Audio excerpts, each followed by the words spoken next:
जैसे हम कहते हैं कि हमारा मन क्यों नहीं ठहरता है, हमारा मन एकाग्र क्यों नहीं होता है, हमारा मन शांत क्यों नहीं होता है। कैसे मन शांत होगा? चकमकी ढलान पे, उल्टा कुआं पे आप कितना समय तक ठहर सकते हैं? 1 सेकंड भी नहीं, वहां पहुंच ही नहीं आपकी है।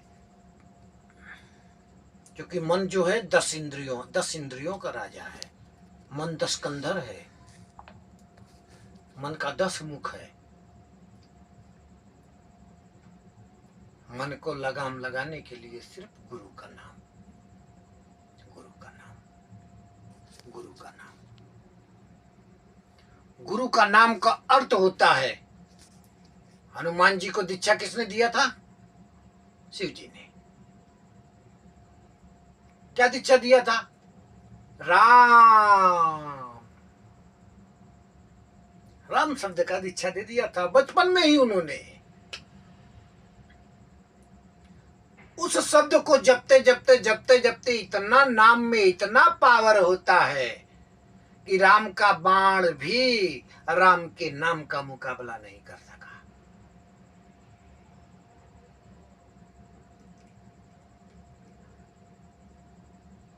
अब कहते हैं कि भगवान, माता पिता को क्यों भगवान से ऊंचा दर्जा दिया गया है? और जब हमारे प्रभु हनुमान जी ने ऊंचा दर्जा दिया तो हम क्यों पीछे रहे? हनुमान जी ने यही सिखाया, पहले मेरे माता पिता हैं, बाद में फिर भगवान। गदा लेकर लड़ने को गरज पड़े हनुमान चंद्रसेन को बचाने के लिए। तो माता पिता प्रथम, माता पिता, माता पिता का सेवा करेंगे तभी गुरु का शरण प्राप्त होता है, नारायण का शरण मिलता है। नहीं तो कोई भी नारायण तुम्हें जगह नहीं देगा। तुम्हारे साथ में नारायण रहेगा, तुम पहचान नहीं सकते हो उसे। क्यों? प्रभु क्या कहता है? देख प्यारे मैं समझाऊं रूप हमारा न्यारा, वह तो रूप लखे नहीं कोई जब लग दे न सहारा। एक शिष्य कहता है कि प्रभु हम कैसे नारायण को पा सकते हैं? आपके रूप को हम कैसे देख सकते हैं? आप तो साकार रूप ले लिए हैं, लेकिन हमारे मन में चढ़ते ही नहीं है कि आप ही परमात्मा हैं। हम तो आपके सिर्फ हाड़ मांस का पोतड़ा ही देख पाते हैं प्रभु, आपके हृदय के अंदर हम झांक ही नहीं पाते हैं। अगर आपके हृदय में झांके तब हमें समझ में आवे कि यहाँ कौन बैठा है। हम तो खाली हाड़ मांस का पोतड़ा देखते हैं, तब कहते हैं, अपने शिष्य को समझाते हैं, देख प्यारे मैं समझाऊं रूप हमारा न्यारा, वह तो रूप लखै नहीं कोई जब लग दे न सहारा। सहारा देने का अर्थ, जब तक मैं न जाऊं, मैं ना जनाऊंगा, तब तक आप जान नहीं सकते। इसीलिए कहा गया है भाई, पहला जो आपका ईश्वर है, भगवान है, उसे पूज लो, उसकी सेवा करो। उसकी सेवा करोगे, नारायण ऑटोमेटिक आपको जगह दे देंगे। नारायण से क्या छुपा है? जो पार ब्रह्म तत्व में विलीन है, उससे कुछ भी छुपा है। जो योगी अपने आप को जान लिया, उसे कुछ भी जानना बाकी नहीं रहता है। क्या समझते? जाएंगे नाम दे देंगे? नाम खाने की चीज है? दुकान खोल के बैठे हैं, नाम ले लो, आओ, जो भी आया लो, जाओ। ये तो भाई दुकान खुली है।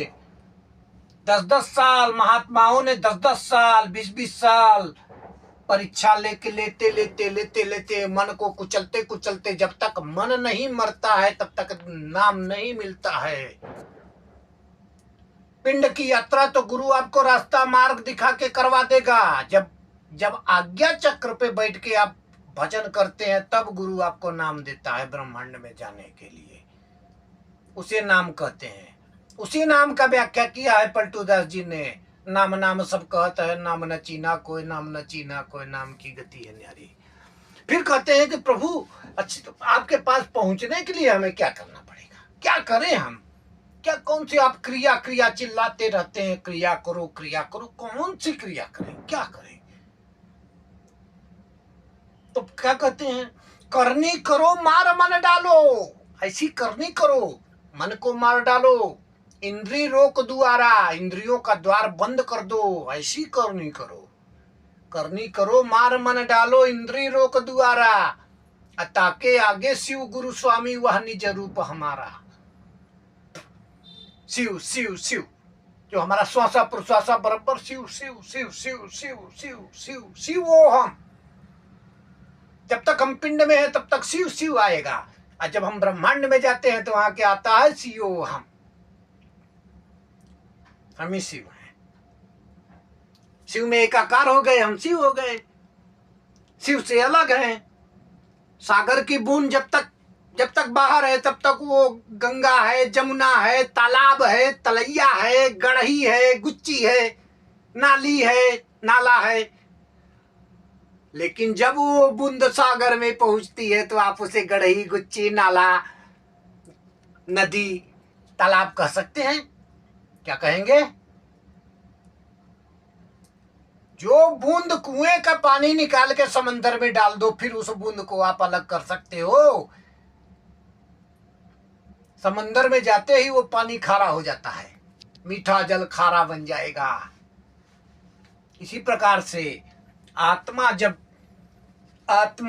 पिंड को छोड़ के जब ब्रह्मांड में जाके प्रभु से एकाकार हो जाती है तो फिर उसका अस्तित्व खत्म हो जाता है। वहां आता है सोहम, शिवोहम। ये सारे शब्द ब्रह्मांड के शब्द हैं, सारे शब्द ब्रह्मांड के हैं। सोहम, शिवोहम, ये जपने की चीज नहीं है, ये ब्रह्मांड की बातें हैं, ब्रह्मांड के शब्द हैं। त्रिकुटी पे बैठ के इन शब्दों का जाप होता है, पिंड में नहीं, ब्रह्मांड में जाने के लिए शून्य में इन शब्दों का जाप होता है। जब उस अवस्था में पहुंचते हैं तो त्रिकुटी पे बैठ के जब इन शब्दों का जाप करते हैं तब शून्य में जाते हैं। और शून्य में जाने के बाद में वहां ज्ञान भी खत्म हो जाता है, शक्ति भी खत्म हो, सब कुछ यही रखा रह जाता है। सिर्फ वहां निर्विकार आत्मा आ जाती है।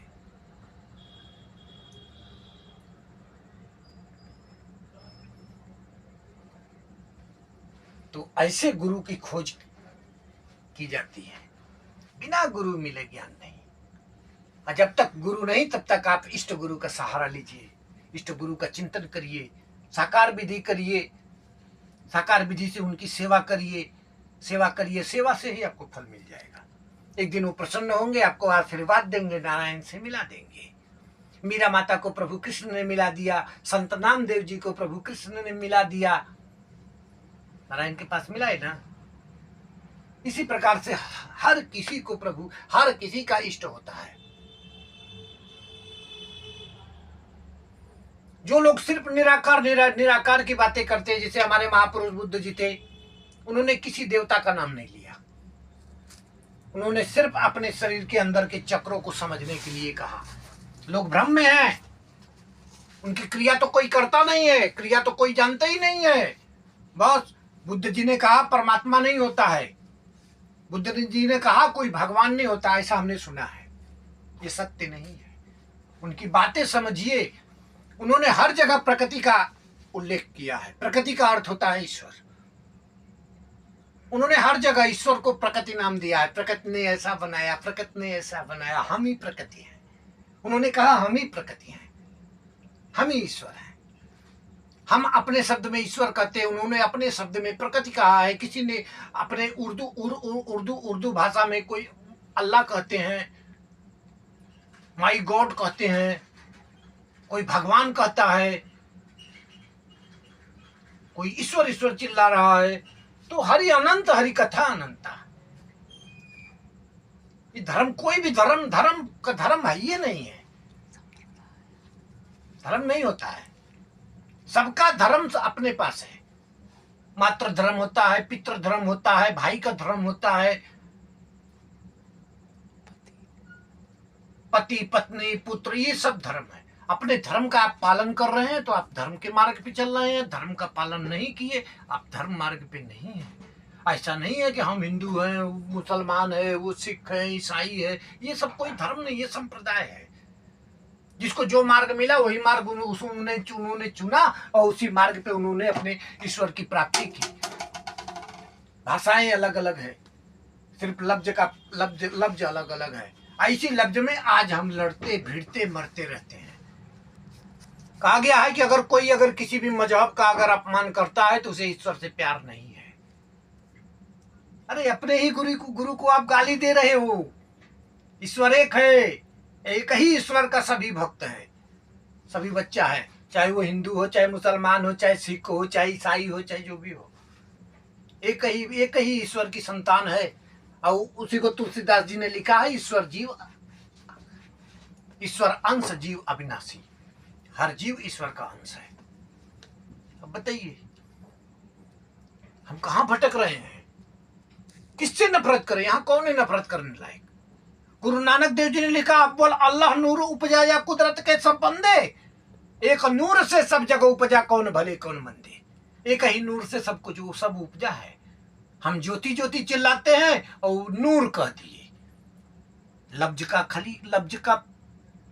लफ्ज अलग है, भाषाएं अलग है।